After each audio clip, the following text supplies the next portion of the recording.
আপনারা জানেন যে লন্ডনে একটা বিশেষ বৈঠক হতে যাচ্ছে ডক্টর ইউনূস এবং তারেক রহমানের মাঝে। এই বৈঠকটা নিয়ে নানান ধরনের ষড়যন্ত্র শুরু হয়েছে এরই মধ্যে।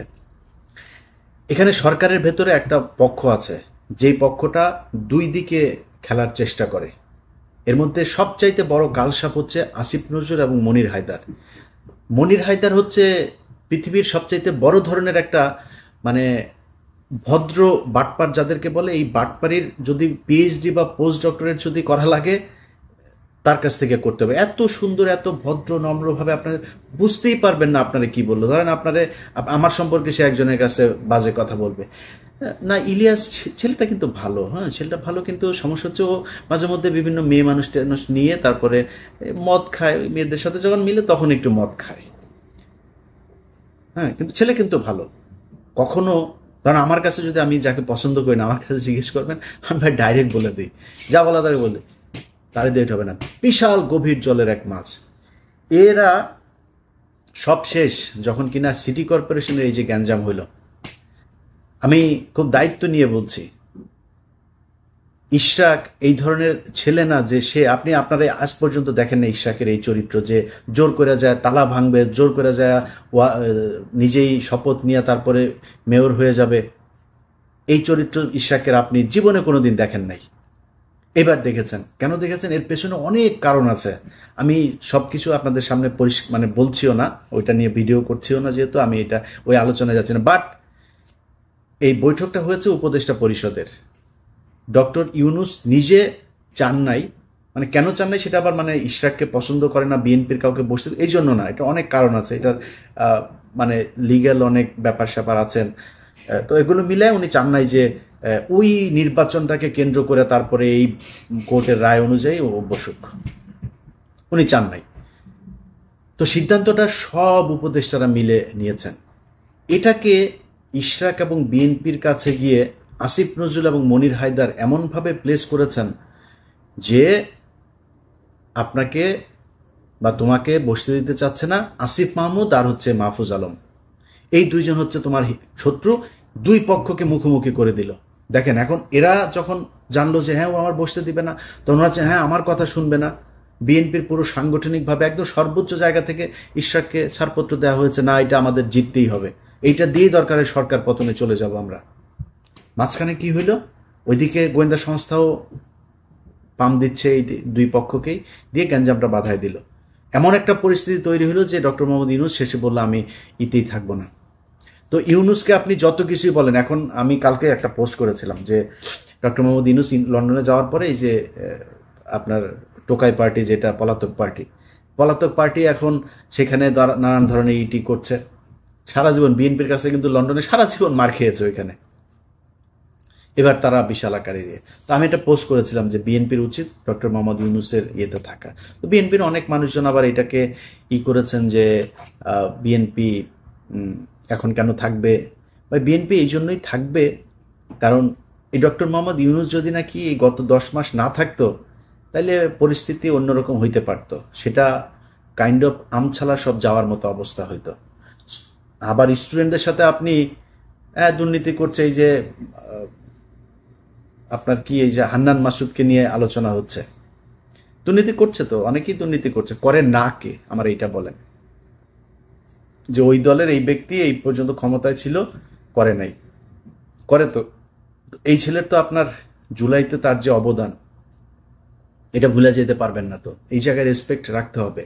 এদের কারণে আপনি আজকে অনেক কিছু পেয়েছেন, অনেক কিছু সহজ হয়েছে, এটা মাথায় রাখতে হবে। তো আপনি এখন মনে করছেন যে না আমরা কেন থাকবো, বিএনপি কেন থাকবে, বিএনপি এই জন্যই থাকবেন, আওয়ামী লীগের প্রশ্নে আমাদের সবাইকে এক থাকতে হবে, এই জন্যে থাকবেন। তো এটা নিয়ে বেশ হচ্ছে। এই যে দুই পক্ষের ভেতরে দ্বন্দ্ব তৈরি করে দেওয়ার চেষ্টা, এটা এই ইশরাকের সময় থেকে শুরু করে এই এখনো হচ্ছে। এখন নতুন করে যেটা হচ্ছে সেটা হচ্ছে যে তারেক রহমানের এই যে বৈঠক, বিভিন্নভাবে বিভিন্ন জায়গায় বিভিন্ন জনকে ম্যানুয়ালি এগুলো পুশ করা হচ্ছে যে এটা তারেক রহমান চেয়েছে।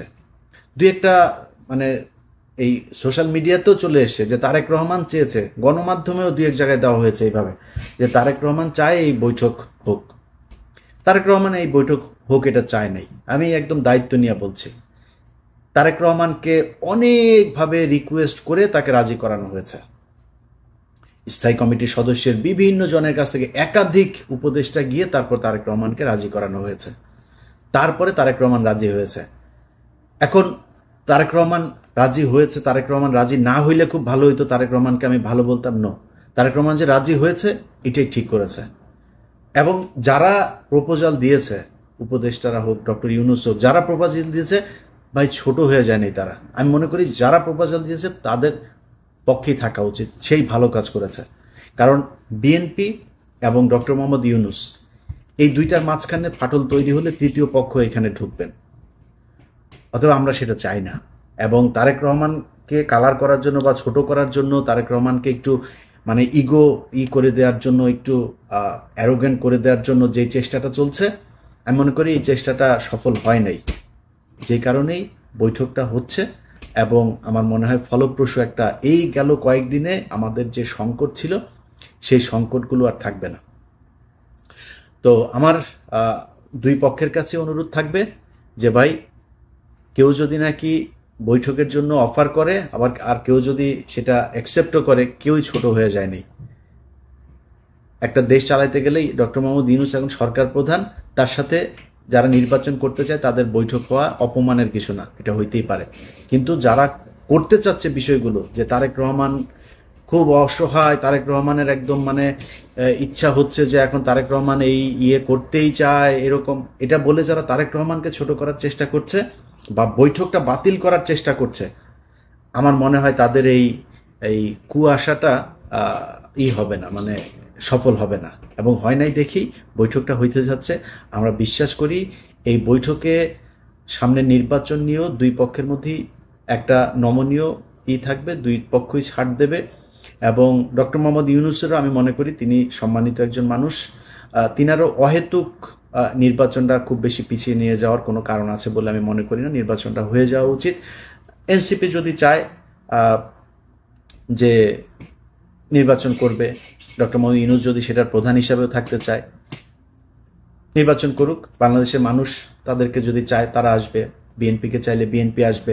সো আমার মনে হয় নির্বাচন আর এই সংস্কার, এই দুইটাকে সাংঘর্ষিক একটা জায়গায় না নিয়ে নির্বাচন নিয়ে একটা সংস্কার অলরেডি 10 মাস হয়েছে। আমার মনে হয় এর ভেতরে অনেকগুলো কাজ হয়েছে। এখন নতুন করে আরও যেই কয়দিন সময় হাতে আছে, এই কয়দিন, এটা আমার মনে হয় 1 মাসেই সম্ভব। 1 মাস হিউজ টাইম। 30 দিনে এই ধরনের সংলাপ করে একটা সুনির্দিষ্ট জায়গায় পৌঁছানো যায়। সো আমি মনে করি একদম যেটা দরকার, কিভাবে নির্বাচন হবে, পরবর্তী 5 বছর পরে কিভাবে সরকার পরিবর্তন হবে, এই জিনিসগুলো ঠিক করে নির্বাচনে চলে যাওয়া দরকার। সেটার জন্য আমি মনে করি না যে এপ্রিল বা জুন পর্যন্ত কোনো সময়ের দরকার আছে। বিএনপি যেহেতু চাচ্ছে, আমার মনে হয় ডিসেম্বরের মধ্যে নির্বাচন দেওয়া সম্ভব। অ্যাটলিস্ট ডিসেম্বরে যদি তফসিল ঘোষণা করা হয়, জানুয়ারি বা ফেব্রুয়ারির ভেতরে, বাই ফেব্রুয়ারি নির্বাচনটা হয়ে যাওয়া উচিত। অতএব বিএনপি এবং ডক্টর মোহাম্মদ ইউনূস দুই পক্ষের কাছে অনুরোধ থাকবে, আপনাদের একটা সিদ্ধান্তের উপর বাংলাদেশের অনেক উন্নতি হতে পারে, ক্ষতিও হতে পারে। সো আপনারা সেই সিদ্ধান্তগুলো খুব সাবধানতার সাথে নেবেন বলে আমরা বাংলাদেশের মানুষ বিশ্বাস করি।